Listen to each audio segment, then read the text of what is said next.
Mesdames et messieurs, bonjour et bienvenue dans cette interview exclusive sur La Voix de l'Amérique où nous recevons le vice-premier ministre et ministre des Affaires étrangères de la République démocratique du Congo qui est de passage ici à Washington, D.C. Vous savez que Kinshasa a réaffirmé lundi au Conseil de sécurité que Kigali soutient la rébellion du M23, des accusations que Kigali rejette en bloc, et sur fond de montée des tensions sur la frontière entre la RDC et le Rwanda. Le chef de l'État sénégalais, Macky Sall, président en exercice de l'Union africaine, s'est dit dimanche gravement préoccupé par cette situation entre le Rwanda et la RDC. Pour apaiser les tensions, la RDC a libéré deux des militaires de l'armée rwandaise qui s'est trouvé entre les mains des FARDC. Pour en parler donc, nous avons sur ce plateau le vice-premier ministre et ministre congolais des Affaires étrangères. Monsieur le ministre, bonjour. Bonjour. Merci beaucoup d'accepter de répondre à nos questions. C'est un plaisir de vous avoir. Vous êtes à Washington, D.C. Vous êtes passé par New York, on vous a entendu. Est-ce que vous pouvez nous résumer un tout petit peu, ici à la Voix de l'Amérique, quel est le message que vous êtes venu donner à vos partenaires ici? D'abord, par rapport aux Nations Unies, il faut rappeler que les Nations Unies sont parmi les garants de l'accord pour la stabilité, la sécurité, la coopération pour la République démocratique du Congo et la région des Grands Lacs. Deuxièmement, faut pas oublier non plus que les États-Unis ont été retenus comme observateurs dans le processus de Nairobi qui a été élaboré par les chefs d'État du Rwanda, du Burundi, de la RDC et cela sous la médiation du président kenyan Uhuru Kenyatta. Et j'ajouterai aussi le fait que les États-Unis d'Amérique sont parmi les plus grands contributeurs des fonds qui financent la MONUSCO, qui est la mission des Nations Unies pour la stabilité de la RDC. Et enfin, les États-Unis sont parmi les partenaires traditionnels qui sont les plus présents au Congo, en RDC, chaque fois qu'il y a des crises majeures auxquelles le peuple congolais fait face. Donc, il a été estimé absolument nécessaire pour que nous puissions avoir, quand je dis nous, je veux parler des Nations Unies, des États-Unis d'Amérique, parce que nous sommes à Washington, que tout le monde puisse avoir les éléments d'appréciation les plus corrects, les plus vrais, de manière que le processus, ou en tout cas les schémas, les perspectives pour absorber la crise sécuritaire qui prévaut dans la région des Grands Lacs et particulièrement en RDC, que ce processus-là, que ces schémas-là qu'on élabore soient les plus efficaces possibles. Donc, nous avons fait une mission d'information auprès du Conseil de sécurité des Nations Unies et auprès de l'un des partenaires importants, de l'un des observateurs, de l'un des 5 membres permanents du Conseil de sécurité, que sont les États-Unis d'Amérique. Alors, monsieur le ministre, depuis l'avènement du président Félix Tshisekedi à la tête de la RDC, on a senti un effort constant pour un rapprochement diplomatique entre le Rwanda et Paul Kagame particulièrement. Qu'est-ce qui a alors mis le feu aux poudres ces dernières semaines, monsieur le ministre? Bon, vous faites bien de le rappeler. Je crois que parmi les premiers chefs d'État que le président Félix-Antoine Tshisekedi a rencontré après son investiture, parmi, sinon le premier qu'il a rencontré, c'est le président Kagame du Rwanda. Et puis par la suite, les autres, dont le président Museveni. La conception du président, de nos relations avec nos voisins, il a bien exposé lors de la conférence diplomatique du 28 février dernier. Plus précisément, le président considère que aucun de nos pays de la région ne modifiera la géographie, peut-être l'histoire, parce que l'histoire se fait au jour le jour, mais la géographie, elle est naturelle. le président part de l'idée aussi que aucun des pays ne pourra durablement tirer les dividendes de perturbations portées sur le territoire de l'autre pays, portées sur la place publique et politique de l'autre pays. Ce serait, il a dit, suicidaire que de se comporter de cette manière-là. Et il conclut en disant que tout le monde a intérêt à vivre en paix et nous avons des potentialités à la fois en termes de ressources naturelles et en termes de population. Il y a une jeunesse pleine d'énergie, dynamique à travers la sous-région des Grands Lacs. Ce serait tout de même quelque part assez irrationnel, j'allais même dire, sans exagérer, peu responsable que de ne pas optimiser l'exploitation de tous ces atouts pour propulser le développement dans chacun de nos pays. Et c'est ainsi que le président a entrepris de démontrer la volonté du Congo d'évoluer dans le sens de la solidarité, du partenariat et de la coopération. Il ne pouvait pas en être autrement. Rappelez-vous le Congo, gâchette de revolver Afrique de France Fanon. Ce rôle-là, nous devons l'assumer. Mais qu'est-ce qui a mis Je vous en prie, oui. Je vais y arriver. Et le président a entrepris d'approcher tout le monde, recréer la confiance, garantir que le Congo ne fera rien qui puisse perturber la coexistence pacifique, et garantir que le Congo est ouvert. Alors maintenant, je reviens à votre question. Peut-être le Rwanda et ceux qui le dirigent sont mieux placés que moi ou que le Congo pour dire, pour donner des motivations de ce qui se passe. Mais à tout prendre, on ne serait pas à côté en considérant que quelque part, avec le Rwanda, c'est peut-être la recherche des espaces. Je n'ose pas dire des colonies, c'est dépasser des espaces de vie et des espaces d'exploitation. Et nous disons toujours que cela n'est pas possible avec la RDC, son chef d'État, Félix-Antoine Tshisekedi, son gouvernement, le Parlement national, nous tous les Congolais, nous sommes fermes et déterminés à défendre l'intégrité territoriale, la souveraineté et l'indépendance de notre pays. Nous avons des cadres de coopération, CIRGL, parce que la CPGL aujourd'hui, on ne sait plus finalement qu'est-ce qu'elle est devenue. Nous sommes aujourd'hui, nous tous, y compris le Rwanda, la communauté de l'Afrique de l'Est, nous avons la ZLECAf, nous avons un certain nombre d'instruments de coopération qu'on a développés. Tout cela devra nous aider. Donc, la première considération. La deuxième considération, j'ai comme l'impression qu'il y a un certain leadership qu'on veut s'octroyer.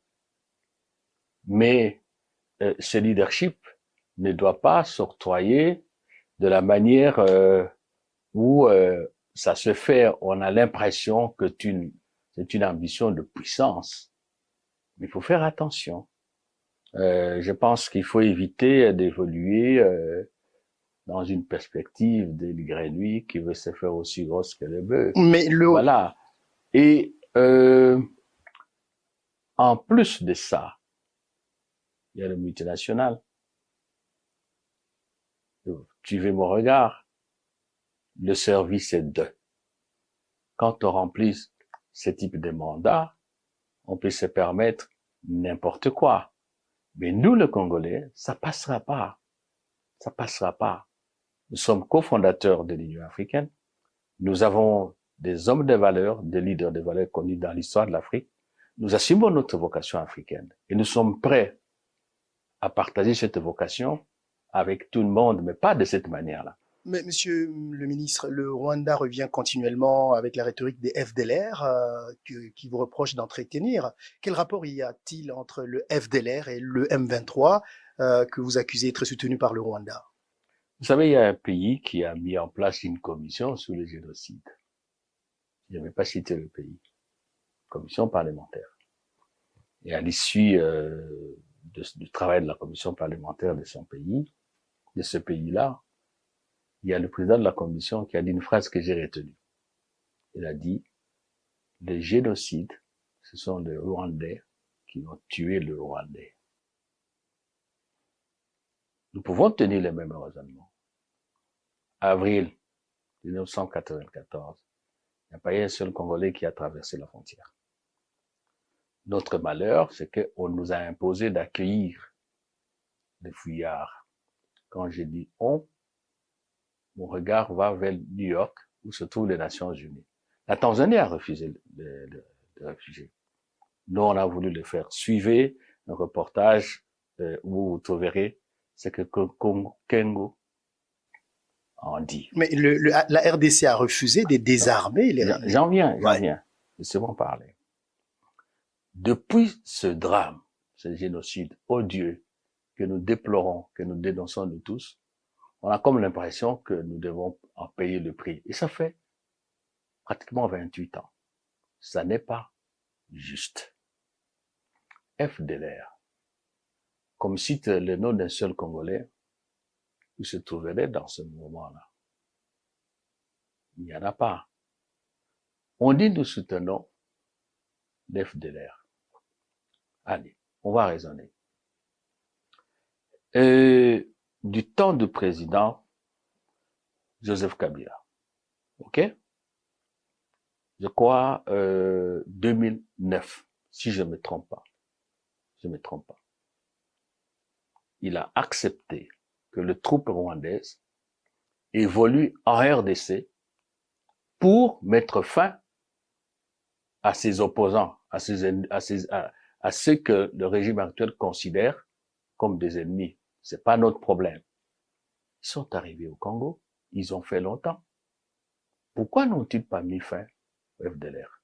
Il n'y a pas deux pays au monde, vous êtes journaliste, quelque part vous êtes l'homme qui suit l'actualité internationale. Je ne sais pas si vous pouvez me citer deux pays au monde qui ont ouvert leurs portes à un autre pays pour déployer des activités militaires sur son territoire. Ça, c'est de un. De deux, lorsque le président Tshisekedi arrive, je vous ai dit que le premier voyage, je crois qu'il a effectué au Rwanda. Il se voit avec le président Kagame, on se met d'accord, on vit ensemble, fraternité, partenariat, projet pour le développement de la région. Mais en plus, ils se mettent d'accord pour mettre en place des équipes conjointes de vérification et d'évaluation, des équipes, un mécanisme d'alerte précoce pour éviter ce type de conflit. Et par la suite, les responsables des services de sécurité des deux pays, je crois les chefs d'état-major aussi, chefs d'état-major généraux des deux armées, se retrouvent, ils ont mis aussi un mécanisme dont le but est, parce que le mécanisme existe, d'évaluer les dangers sécuritaires que comportent les groupes armés de deux côtés, FDLR, M23 et ainsi de suite. Ça existe, ça fonctionne. Et on a commencé la collaboration. Je peux, pour ne pas prendre beaucoup de temps, vous dire que nous avons un bilan. Les têtes d'affiche des FDLR, avec toutes les factions, je ne sais pas si actuellement on en parle encore, ces têtes d'affiche ont été neutralisées. Les FDLR et toutes ces factions ont été décapitées, comme on dit. Donc, vous pouvez dire qu'aujourd'hui, il n'y a plus de FDLR qui opèrent à l'est de la RDC? C'est pas ça mon problème. problème. Mais répondez à ma question. Je vais répondre. Il faut me donner le temps de répondre. Nous avons rapatrié au Rwanda les éléments des FDLR et leurs dépendants, épouses et enfants. Aujourd'hui, c'est plus de 10 000. On l'a fait avec le concours du Haut-Commissariat des Nations Unies aux réfugiés. Je voudrais que le Rwanda fasse le même compte, le même bilan concernant les M23, parce que les M23, il y a une faction qui est, l'état-major est à Ouganda, une autre partie au Rwanda, et même des anciens combattants qui sont là. Absolument rien. Alors maintenant, ce qui se passe, Parce qu'on me dit que nous sommes en train de raconter des histoires. Je suis le ministre des Affaires étrangères. Je suis Premier ministre. Je vous regarde dans les yeux, je regarde dans les yeux vos téléspectateurs. Le lundi, je crois, le lundi, ça doit avoir été vers le 17 ou le 20, j'oublie la date exacte. Il y a à peine une semaine et demie. Le matin, le président Tshisekedi se trouve à Bujumbura. Il était là depuis le samedi. Il devait partir à Nairobi. Moi, je devais prendre la route de Malabo pour le précéder, où il y avait la conférence des chefs d'État de l'Union africaine. Mon collègue du Rwanda, il m'entend. J'espère qu'il suivra cette émission. Il m'a appelé. Il m'a appelé, mon frère Christophe. Au moment où je vous parle, il y a des bombes qui tombent sur le territoire rwandais. Je dis, ah bon? Il dit, oui. Je vous ai appelé pour vous dire que mon chef, le président de la République, Kagame, a décidé, je reprends sa phrase, de réagir. Il ne m'a pas dit quel village, il ne m'a pas dit quels étaient les dégâts. Vous avez posé la question? Je lui dis, oui, c'est cela, mais où précisément? Il n'a pas répondu. Je lui dis, écoutez, je vais voir le président de la République, nous sommes à Bujumbura. J'ai vu le chef de l'État qui m'a dit, dites à votre collègue ceci. J'ai appris hier que les M23 ont attaqué les positions de FRDC et le camp, suivez bien, de troupes de la MONUSCO. Et cela n'a pas été démenti parce que la représentante spéciale du secrétaire général des Nations, Mme Bintou Keïta, l'a dit. Vous avez suivi. Alors, si dans la réplique, dans la légitime défense, il y a eu des dégâts de l'autre côté, qu'ils disent au président Kagame de me donner quelques heures. J'ai dû au revoir à mon hôte, le président Ndayishimiye. Quand j'arrive à Nairobi, je vais l'appeler immédiatement pour que nous puissions voir comment cela s'est-il passé et au besoin faire appel aux mécanismes conjoints, bilatéraux et multilatéraux de vérification et nous allons voir comment ensemble gérer la situation. Si cela est arrivé, je lui exprime tous mes regrets. Il faut éviter l'escalade qui risque de mettre en péril le processus de Nairobi et en fait de perturber les relations fraternelles. Ça, il le dit à vous. Laissez-moi terminer. On n'a pas beaucoup de temps. Oui, mais il faut dire les choses claires. Oui, allez-y. Clairement. J'ai appelé le collègue Biruta. Je suis sorti de la suite du président, je l'ai appelé. Il m'a dit non, c'est fini. Nous devons réagir. Le président est formel. On va réagir, on va répliquer. Voilà. Ça, c'est pas quelqu'un qui me l'a dit. On m'a communiqué officiellement. Il faut bien retenir. Le lendemain, ça a pété. Ça, c'est de un. De deux. Mais vous avez parlé des militaires rwandais à remettre aux autorités rwandaises. Je dis bien des militaires rwandais. Vous l'avez dit. Tout le monde sait. Mais c'est vous qui nous l'avez dit. Non, c'est pas nous qui l'avons dit. C'est les FARDC qui avaient dit. Non, c'est pas qui l'avait dit. Qui les a présentés. Dire, c'est autre chose. Okay. Qui les a présentés. Okay. Ils existent. Le gouvernement rwandais. C'est par vous que nous avons su qu'il y a des. Non, attendez là. Ouais. Qui les a présentés. Je pèse bien mes mots. Le gouvernement rwandais n'a pas démenti. Comme d'habitude, il s'est mis à raconter des histoires de FDLR. Et est-ce qu'aujourd'hui, on peut encore se poser des questions? Parce qu'il y a deux éléments de l'armée rwandaise reconnus par les autorités rwandaises qui en réclament, j'allais dire, la restitution. Et vous voyez, jusque ça, c'est faux ce qu'on dit. Alors, à supposer que la thèse était vraie, que les FARDC complotent ou combinent ou travaillent avec les FDLR, nous a-t-on présenté pour les événements récents ou passés une preuve, soit qu'il y a un corps d'un élément de FDLR tué dans les accrochages, soit qu'on en a eu des effets, ça n'a jamais existé. Donc ne vous laissez pas prendre par ça. De quoi s'agit-il et pourquoi cela s'est fait? Un, je vous ai parlé de la question des espaces économiques et tout ce que je vous ai dit. Deux, il faut faire dérailler le processus de Nairobi. Parce que le processus de Nairobi, c'est une solution pérenne, convenue dans le cadre de la communauté de l'Afrique de l'Est, qui tient à restaurer la paix, la sécurité, la stabilité dans la région des Grands. Donc ce n'est plus un problème seulement congolais, mais c'est un problème qui est pris en charge par la communauté. Et comme nous sommes tous membres de la communauté, ceux qui sont en face de nous sont pris dans l'étau de la communauté. Deux, c'est créer pour le compte du M23 un espace de négociation. Ce n'est plus consultation, négociation propre pour discuter avec le président Tshisekedi de revolver à la tempe,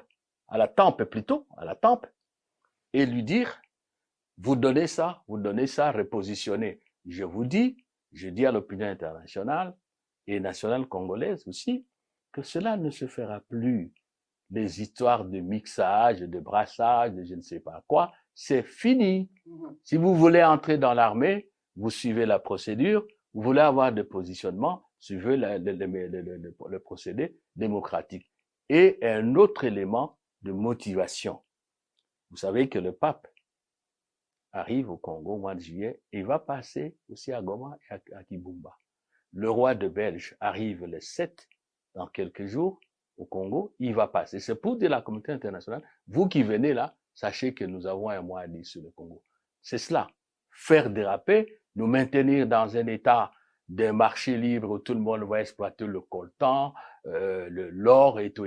Donc, ce sont des motivations. Et on ne comprend pas sur la question comment un mouvement rebelle, un groupe détruit il y a 10 ans par la force d'intervention de la MONUSCO, a-t-il pu être exhumé, réapparaître sur la scène militaire avec un armement lourd, avec des hommes aguerris, professionnels, et pousser l'outrecuidance à son summum en attaquant les troupes des Nations Unies? D'où viennent les moyens et comment cela? Qu'est-ce qui explique que chaque fois qu'il s'agit du M23, le Rwanda s'agite? Voilà. Alors, le Rwanda dit que c'est un problème entre Congolais, mais parlons plutôt de la libération de ces deux militaires rwandais. Le président Tshisekedi se déplace à Luanda pour rencontrer son homologue angolais, Joao Lourenço, alors que le président Kagame reste chez lui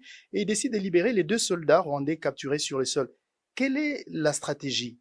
Parce que, Mais c'est simple. parce que c'est vous qui vous plaignez de ce qui se Nous passe. ne nous plaignons pas. Je vous parle comme ancien magistrat. Oui. C'est plein de autre chose. Vous accusez. C'est vous qui accusez. Nous n'accusons pas. Qu'est-ce que vous mais faites? nous disons, voici ce qui se passe chez nous. Vous Nous ne sommes présentez pas les d'accord. faits. Mais non, attendez un peu. C'est pas Oui. si simple que ça. Oui. Voici ce qui se passe chez nous. Nous appartenons à des organisations internationales. Nous avons des partenaires. On leur donne l'information, on leur porte l'information, on leur dit ce que nous pensons. Et quand on nous dit qu'est-ce que vous attendez de nous, nous disons ce que nous attendons. Mais revenez à ce que vous m'avez posé. Vous libérez. Bon, voilà. C'est pas un aveu d'impuissance quelque part? Non, attendez un peu là. Ouais. La mission du président Lourenço, c'est une mission qui lui a été confiée par le sommet extraordinaire des chefs d'État et de gouvernement de l'Union africaine à Malabo, sommet où j'ai représenté le gouvernement, la République démocratique du Congo, et c'est à notre demande. Faut pas oublier ça. Et c'est normal, parce que le président Lourenço, c'est le président de la CIRGL. À l'Union africaine, il y a le principe de la subsidiarité, de la complémentarité. Donc, il faut commencer par là. Et l'Union africaine aussi a chargé le président Moussa Faki de la Commission de l'Union africaine de suivre le dossier. Il faut lire le PV et tout. Est-ce qu'il est logique en ce moment-là que le président Lourenço, qui est aussi notre voisin immédiat, qui a cette mission de l'Union africaine, organisation à laquelle nous appartenons, et aussi, vous ne savez pas, nous sommes membres du bureau, parce que nous avons la chaire de reporters, prend l'initiative, veut faire son travail, et le président Tshisekedi dit « je ne viens pas ». Ça ne fait pas sérieux. Le président Kagame n'est pas venu, il a ses raisons. Donc, c'est pas faiblesse, c'est pour dire que nous savons prendre de la hauteur. Deux, la question de quoi là? De deux soldats. Vous dites, on les a libérés, on a donné l'accord. Et ma nuance est au détail. On va remettre ces prisonniers au président Lourenço. En fait, regardez bien, on porte la preuve sur la place internationale. On veut dire que tout ce que le Rwanda vous dit c'est faux, en voici la preuve. Est-ce qu'il y a une preuve plus que celle-là? C'est ça. C'est maintenant au président Lourenço qu'il appartient de savoir comment mettre en contribution à la fois cette pièce à conviction et les bonnes dispositions d'esprit de la RDC de trouver une solution définitive. On ne peut pas se contredire. Je l'ai dit à l'Union africaine, je l'ai dit au Conseil de sécurité, et ici où je suis venu en bilatéral, je l'ai dit et je l'ai dit à tous les partenaires. Voilà, c'est tout. Donc, c'est au médiateur maintenant de savoir comment il va articuler toutes ces pièces, tous ces éléments pour arriver à dénouer la crise. Alors, vous allez les remettre, ces militaires rwandais. Qu'est-ce que vous attendez en échange du Rwanda, comme dans tous les conflits Écoutez, il y a un premier acte important qu'il faut poser. C'est que les M23 quittent les localités qui lui restent encore, parce que les autres localités, les FARDC les ont récupérées. Et que le Congolais, que l'on a forcé au déplacement, reviennent dans leur maison, dans leur village. Il faut dissocier cet acte-là de l'obligation, de la nécessité d'obtenir le rapport du comité du mécanisme conjoint d'évaluation, qui a déjà fait un travail et à qui on a remis même les effets qu'on a pris. Dissocier aussi cette nécessité de l'égalité, cette nécessité, si vous voulez, de normalisation du côté de Rutshuru et de toutes les localités qui ont été prises. Il faut dissocier cela de, si vous voulez, du processus de discussion avec le président Kagame. Parce que on ne va pas entériner, on ne va pas consacrer un acte aussi grave que ça, qui viole les règles de droit international, qui viole aussi les règles de droit humanitaire, de droit international humanitaire. On ne doit pas non plus introduire cet élément d'irrégularité, d'illégalité, de violence dans les négociations. C'est comme si on était en train de se plonger, de tomber dans les pièges du M23 et du Rwanda qui tenaient à avoir une position de négociation.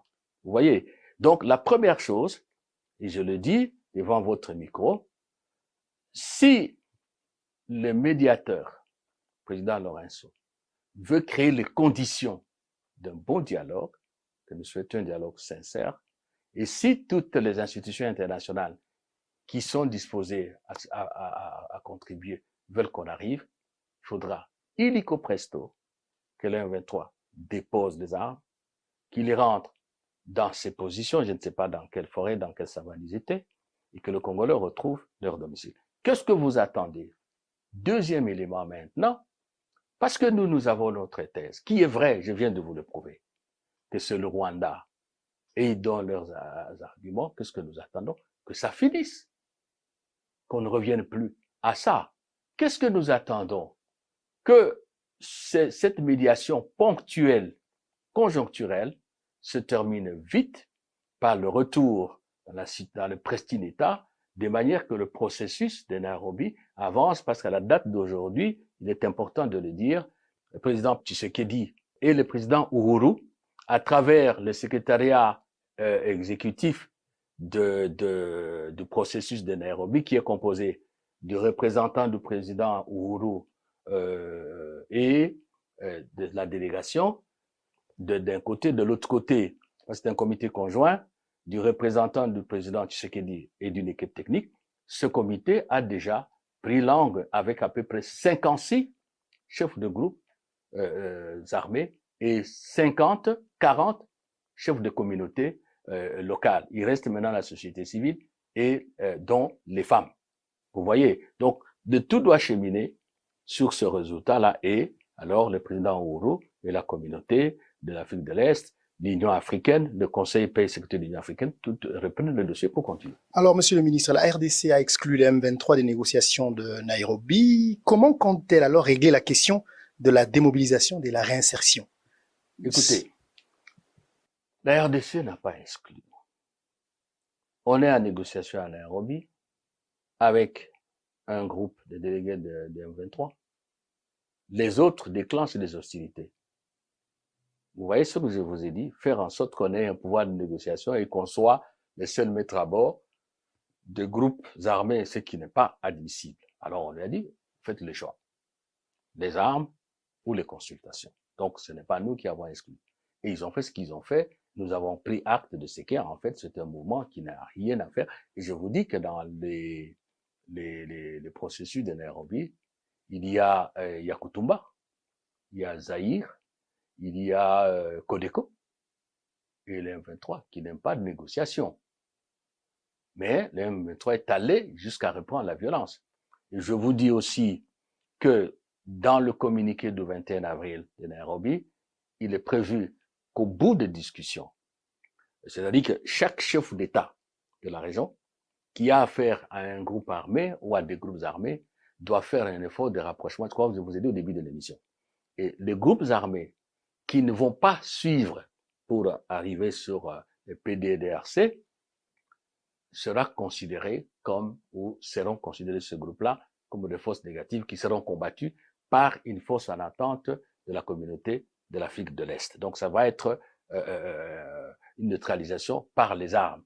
Alors maintenant, le PDDRC, dans ce contexte-là, c'est une offre de paix, une offre de réintégration, de réinsertion sociale, de démobilisation, des armements, réinsertion communautaire et sociale.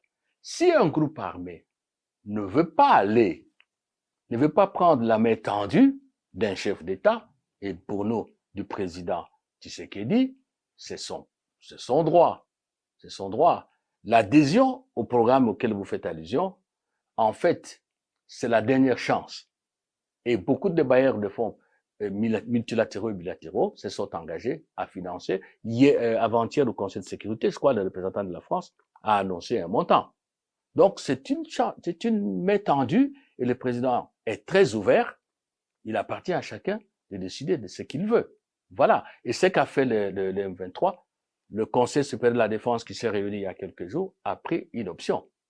Tant que le M23 est ce qu'il est, dans la perspective d'une organisation terroriste, une organisation qui sort des schémas de paix, c'est sûr qu'on va l'assimiler à une force négative et on nous prendra des responsabilités. Alors, supposons que demain vous mettez à négocier avec le Rwanda, avec en face du président rwandais Paul Kagame. Et qu'est-ce que la RDC apporte sur la table de négociation? Qu'est-ce que vous dites par apporter sur la table de négociation? Qu'est-ce que vous apportez pour mettre fin à cette situation qui a assez duré? Mais ce que nous apportons, mais c'est ce que je suis en train de dire. Le Rwanda Qu'est-ce nous que dit, vous mettez sur la table? attendez un peu. Ouais. Le Rwanda nous dit, vous soutenez l'FDLR. Démontrez-nous ça. Et si le Rwanda nous démontre et qui nous dit, pour moi, n'est pas composé avec l'FDLR, c'est ça, on va lui dire, ça, on ne le fait pas parce que. Cette vérité-là, il faut qu'on se la dise. Et qu'est-ce que la RDC apporte? Je sais pas quoi d'autre. Parce que nous appartenons à des organisations sous-régionales, de coopération et de partenariat. Voilà. Nous avons des instruments de coopération avec le Rwanda, avec l'Ouganda. Avec l'Ouganda, on est même passé à la réalisation de projets sur le terrain. Alors, c'est au Rwanda de nous dire qu'est-ce qu'il veut de nous. Nous, on lui dit, ne venez pas dans nos affaires, s'il vous plaît, faisons de la coopération dans l'intérêt de nos peuples. C'est ce que le monde entier attend de nous. Merci beaucoup, Monsieur Christophe Lutundula, d'avoir répondu à nos questions. Un dernier mot à tous les téléspectateurs qui vous regardent en ce moment, les Congolais à travers le monde. Ben c'est simple. Chaque peuple grandit quand il assume son histoire. Chaque peuple grandit quand il affronte des crises et se rassemble autour de ce que moi j'appelle le front commun de la nation pour faire triompher la cause commune. Je suis heureux d'observer l'élan de patriotisme, ce flambeau de patriotisme qui brille partout dans les firmaments de la RDC, partout dans tous les territoires nationaux. Il faut le consolider. Il faut que nous nous rassemblions tous autour des FARDC, de nos services de sécurité, de la police et du président de la République, Félix-Antoine Tshisekedi, qui en a le commandement constitutionnel et qui est notre représentant constitutionnel, article 69 de la Constitution, pour faire face à cette énième crise qui nous est imposée et la résoudre rapidement. Nous devons être fermes, déterminés, mais parce que nous sommes un peuple d'Afrique, parce que la Constitution a consacré à l'article 217 la vocation africaine de la RDC, parce que nous sommes cofondateurs de l'Union africaine, parce que nous savons que le destin de l'Afrique se joue au Congo et que le destin du Congo se joue aussi en Afrique. Nous restons ouverts. Nous restons ouverts au dialogue dans le respect des règles de droit international, dans le respect de la justice la plus élémentaire. C'est de cette façon que nous allons avancer. Devenons une puissance. Consolidons notre armée. Et je termine en disant, un État sans un système de défense fort et puissant, je parle de système de défense, c'est comme un corps sans immunité. La plus petite maladie, le plus petit virus peut l'emporter. On n'emportera jamais la RDC. Continuons le combat. Continuons le combat. Voilà. C'est tout ce que je peux dire aux Congolais. C'est une phase de l'histoire, ça va passer. Monsieur Christophe Lutundula, merci beaucoup d'avoir répondu à nos questions. Je rappelle que vous êtes vice-premier ministre et ministre congolais des Affaires étrangères. Vous étiez des passages ici à Washington DC. Merci d'avoir répondu à nos questions. Merci.